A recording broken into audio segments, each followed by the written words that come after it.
So సిలువలో నేను ఎప్పుడు చెబుతాను, సిలువలో నీకు యేసుక్రీస్తు కనబడుతున్నంత కాలము నీకు రక్షణ నువ్వు పొందలేదు, దేవుని ప్రేమ నీకు అర్థం కాలేదు, సిలువ అంటే ఏంటో కూడా నీకు అర్థం కాలేదు.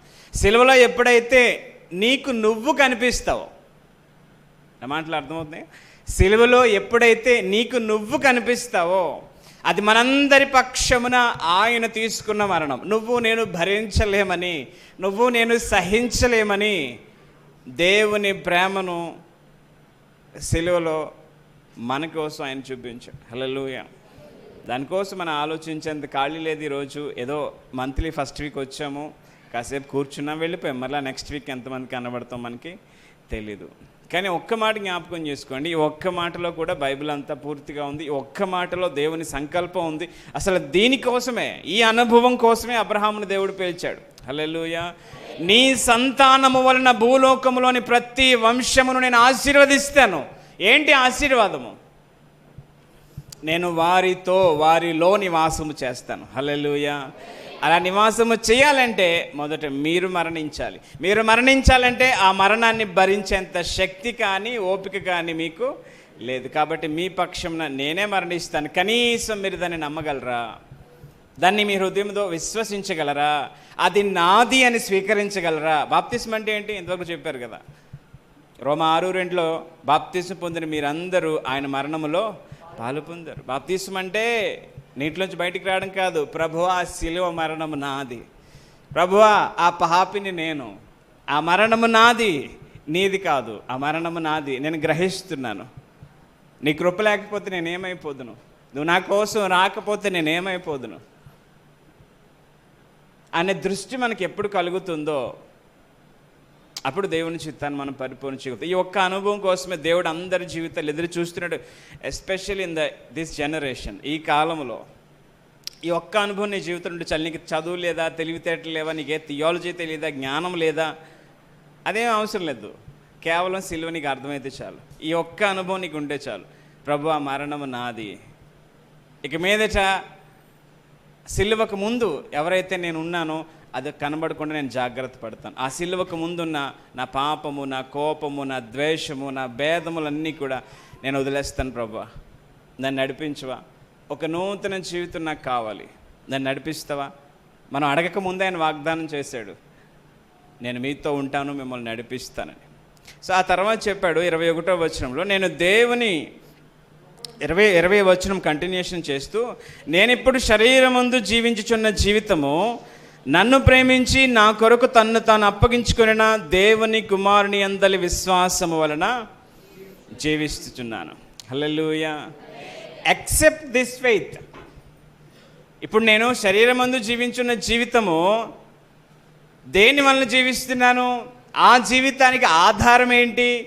ఆ జీవితానికి మూలం ఏంటి? నా జాబ్ కాదు, నా ఫ్యామిలీ కాదు, ఈ లోకము కాదు. యేసుక్రీస్తు దగ్గరికి వచ్చిన తర్వాత ఆయన కొరకు నేను బ్రతకడానికి ఆయన యందలి విశ్వాసమే నాకు చెప్పాలి మూలము. హల్లెలూయా. ఇప్పుడు ఆ విశ్వాసము ద్వారా, దాని ద్వారా మాత్రమే నువ్వు జీవించాలనుకున్నప్పుడు దాన్ని సంపాదించుకోవడానికి కానీ, దాన్ని కాపాడుకోవడానికి కానీ, ఆ విశ్వాసాన్ని వృద్ధి చేసుకోవడానికి కానీ నువ్వెంత కష్టపడాలి? ఎంత కష్టపడుతున్నావు చూడండి. ఇప్పుడు ఒక బీద కుటుంబం ఉందనుకోండి, వాళ్ళకి ఏ పై అధికారులు కనికరించి ఆ ఇంట్లో ఒక అబ్బాయికో అమ్మాయికో మంచి ఉద్యోగం ఇచ్చారు కదా, మంచి ఉద్యోగం ఇచ్చారు, చాలా నుంచి కష్టపడ్డారు, మంచి ఉద్యోగం పొందుకున్నారు. ఇప్పుడు వాళ్ళు ఆ ఉద్యోగాన్ని ఎంత జాగ్రత్తగా చేస్తారు, ఎంత జాగ్రత్తగా కాపాడుకుంటారు. ఎందుకని? వాళ్ళు దేని వల్ల బ్రతకాలి? ఆ ఉద్యోగం వల్లే బ్రతకాలి. మరి ఇప్పుడు ఇక్కడ పౌలు భక్తుడు చెబుతున్నారు, ఇక మీదట మీరు జీవించే జీవితము సిలువ యొద్దకు వచ్చి ప్రభువా మరణము నాది అని స్వీకరించిన మీరు ఇక మీదట దేవుని కొరకు బ్రతకడానికి ఆ దేవుని కుమారుని యందలి విశ్వాసము చాలా ప్రాముఖ్యం. ఆమేన్. హల్లెలూయా. సో విశ్వాసం అంటే చాలా విలువైంది. సో ప్రభు మహాకృపను బట్టి కొన్ని రోజుల నుంచి ప్రభు దగ్గర ఆ విషయాలు వినడానికి ప్రభు సహాయం చేస్తున్నారు. అలాగే సేవకులతో కూడా నేను ఫోన్లో కొన్ని విషయాలు పంచుకుంటూ ఉన్నాను. అటు కృపనిచ్చిన దేవునికి మహిమ కలుగును గాక. కాబట్టి రెండే మాటలు మీకు చెబుతున్నాను. సో ఆ మనము మరణించడం అనేది చాలా ప్రాముఖ్యం. ఆ సిలువ నాది, ఆ మరణం నాది అని నువ్వు కంప్లీట్గా తీసుకోవాలి. 2 కొరింథీ 5వ అధ్యాయంలో ఇంకా కిందకి మాట్లాడుతూ క్రీస్తు ప్రేమను బలవంతం చేస్తుంది. ఎందుకు బలవంతం చేస్తుంది? ఒకసారి మాట చదవండి. నాకు మైక్ ఇస్తే ఇదే ప్రాబ్లం, నేను వదలను. 2 కొరింథీ 5:14 చదవండి. బలవంతం చేస్తున్నది ఏలైనగా ఆ మాట అండర్లైన్ చేసుకోండి. అందరి కొరకు ఒక్కడు మృతి పొందెను గనుక అందరూ మృతి పొందారు. హల్లెలూయా! అందరూ మృతి పొందారు. మీ అందరి పక్షమున ఆయన మరణిస్తే ఆ మరణాన్ని ఇంకా రేపు తీసుకుంటాను ప్రభా, ఎల్లుండి తీసుకుంటాను ప్రభా, ఇప్పుడు కొంచెం తీసుకున్నాను ప్రభా అంటే అది ఎంతవరకు కరెక్ట్ చెప్పండి? పరిపూర్ణంగా ఆ మరణాన్ని మీరు స్వీకరించాలి. ప్రభా, నేను నీతో పాటు మరణించాను, ఈ లోక విషయంలో, పాపము విషయంలో నేను చనిపోయాను. రోమపత్రిక ఆ మాట చదువుకుని ముగించుకుందాము. 1వ అధ్యాయం చదవండి. యేసుక్రీస్తు శరీరమును బట్టి దావీదు సంతానముగాను మృతుల్లోండి పునరుద్ధానుడైనందున పరిశుద్ధమైన ఆత్మను బట్టి దేవుని కుమారుడిగాను నిరూపింపబడెను. ఈయన నామము నిమిత్తము సమస్త జనులు విశ్వాసమునకు విధేయులగునట్లుగా ఈయన ద్వారా మేము కృపను. చాలు. మీరు గమనించాల్సిన మాట ఏంటంటే, వాక్యం ఎరిగిన వారు, వాక్యాన్ని చదువుతున్నవారు విశ్వాసమునకు విధేయత చూపించాలి. అందరూ చెప్పండి, విశ్వాసమునకు విధేయత చూపించాలి. యాజ్ ఎ క్రిస్టియన్, దేవుని ప్రజగా నీకు ఒక విశ్వాసాన్ని దేవుడిచ్చాడు. ఆ విశ్వాసమే యేసుక్రీస్తుతో పాటు నేను సిలువలో చనిపోయాను, అది నీ విశ్వాసము.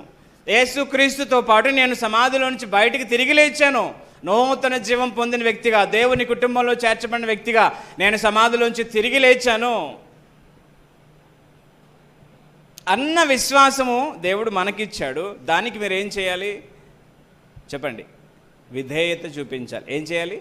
విధేయత చూపించాలి. దేవుడు ఒక అద్భుతమైన విశ్వాసాన్ని మన కోసం తయారు చేశాడు. సో దేవుని కృప ఎంత గొప్పదో, ఆ దేవుని ప్రేమ, ఆయన ఆలోచనలు ఎంత ఉన్నతంగా ఉంటాయో వాక్యము మనకు అర్థమయ్యే కొలది అర్థమవుతూ ఉంటుంది. సేవకులు ఇప్పటివరకు చెప్పారు, విశ్వాసం అనేది చాలా ప్రాముఖ్యము.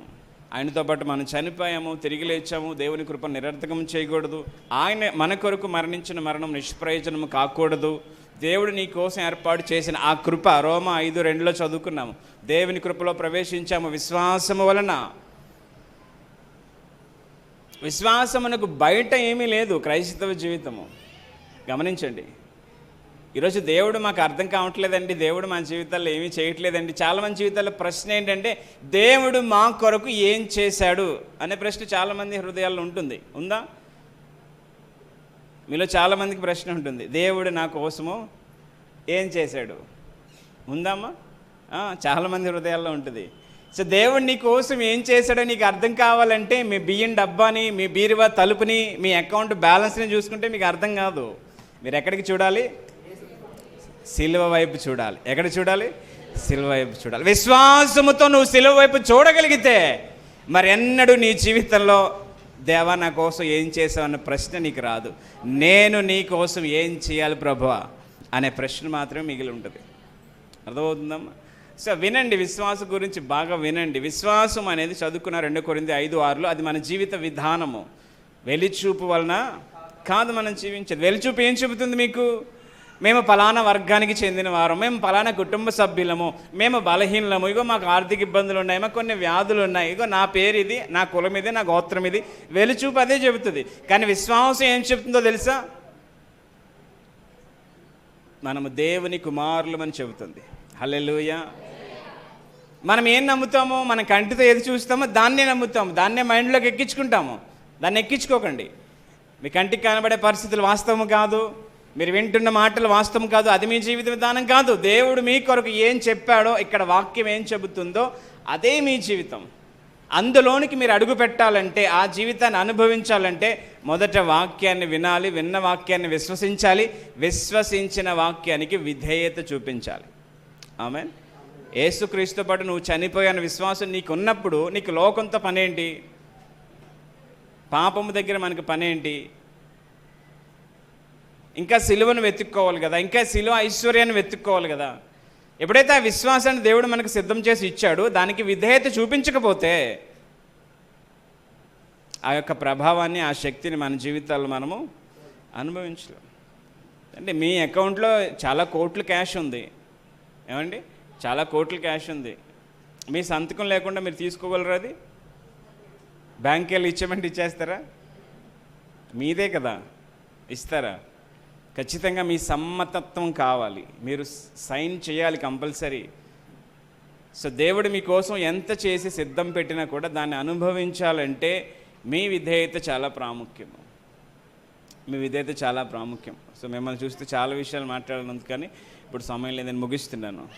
సో క్రైస్తవ జీవితం అంటే నేను కొన్ని అలవాట్లు మానేసుకున్నాను, నేను కొన్ని ఆచారాలు మానేసుకున్నాను, నేను కొంచెం బూతులు మానేశాను, కొంచెం చెడుగా చూడడం మానేశాను, ఇది కాదు క్రైస్తవ జీవితం అంటే. మీరు చదువుకున్నారు కదా, రోమా 2, గలతీ 2:20. అదే క్రైస్తవ జీవితం అంటే. ప్రతిరోజు మనల్ని మనం పరీక్షించుకుంటూ ఇంకా ఎక్కడ నేను బ్రతుకుతున్నాను, ఎక్కడ క్రీస్తు రాకుండా ఏ విషయం నాలో అడ్డుపడుతుంది అని ప్రతిరోజు చెక్ చేసుకోవాలి. అందుకే సంఘానికి రావాలి, అందుకే మందిరానికి రావాలి, అందుకే వాక్యాన్ని వినాలి. అలా క్రీస్తు స్వారూప్యంలోనికి మనం ఈ లోకాన్ని విడిచిపెట్టి వెళ్ళిపోయేలోపు లేదా ప్రభు వచ్చేలోపు క్రీస్తులా మారిపోవాలి. ఆమేన్. దేవుడి కొద్ది మాటలు మనం వెనుకల్లో దీవించి ఆశీర్వదించును గాక. మంచిదండి, అందరం ప్రభుకు బిగ్గరగా స్తోత్రము చెబుదాము. హల్లెలూయా. మరి విన్న వాక్యము నిమిత్తమే చిన్న ప్రార్థన చేసుకుందాం. అందరూ తలలో వంచుదాం. వరప్రసాద్ గారు చిన్న ప్రార్థన చేస్తారు. తర్వాత మనం కార్యక్రమం ముందుకు వెళ్దాం. వెత్తబడిన వాక్య నిమిత్తం చిన్న ప్రార్థన చేసుకుందాం. ప్రార్థన చేసుకుందాం.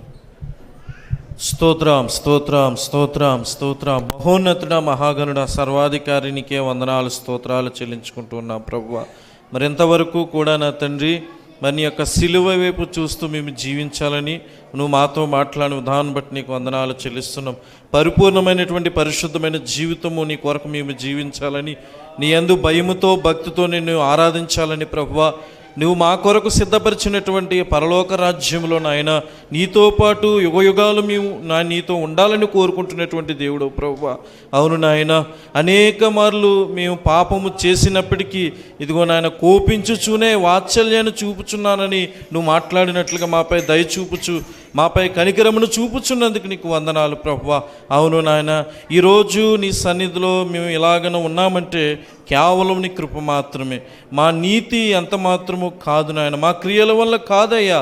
మా యొక్క నీతి నీ ఎదుట మురికి గుడ్డ వల్లే కనబడుచున్నదంటున్నావు ప్రభువా. అవును తండ్రి, నీ సన్నిధిలో నిలవబడే అర్హత యోగ్యత మాకు లేకపోయినప్పటికీ నాయన, ఆ కలువరిగిరిలో మీరు కాచినటువంటి రక్తము, నువ్వు చేసినటువంటి బలియాగమును నా తండ్రి మరి జ్ఞాపకం చేసుకోవడానికి నా ప్రభువా, ఈ యొక్క నాయన మధ్యాహ్న కాల సమయంలో నీ కృపను గురించి, నీ శిలువ త్యాగమును గురించి నాయన మాతో మాట్లాడిన విధానం బట్టి నీకు స్తోత్రాలు నాయన. ఏ రీతిగా అయితే నీ సన్నిధిలో మేము జీవించాలి అని నువ్వు కోరుకుంటున్నావు, అటు రీతిగా నాయన ఒక తీర్మానము నాయన ఈ యొక్క మధ్యాహ్న కాల సమయంలో నీ సన్నిధిలో మరి చేసుకుని, ఏదైతే నాయన నీకు నాయన ఇది లోక సంబంధమైనవి, భూ సంబంధమైన, పాప సంబంధమైన మాలో వ్యతిరేకంగా ఉన్నాయి, వాటన్నిటినీ రాత్రి ఈ యొక్క నాయన మధ్యాహ్న కాల సమయం తీసివేయండి ప్రభువా.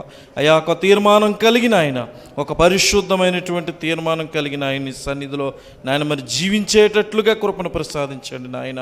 మరింతవరకు నీ సేవకుల ద్వారా మీరు మాట్లాడిన మాటలన్నిటిని బట్టి నేను స్తుతిస్తూ ఉన్నాం ప్రభువా.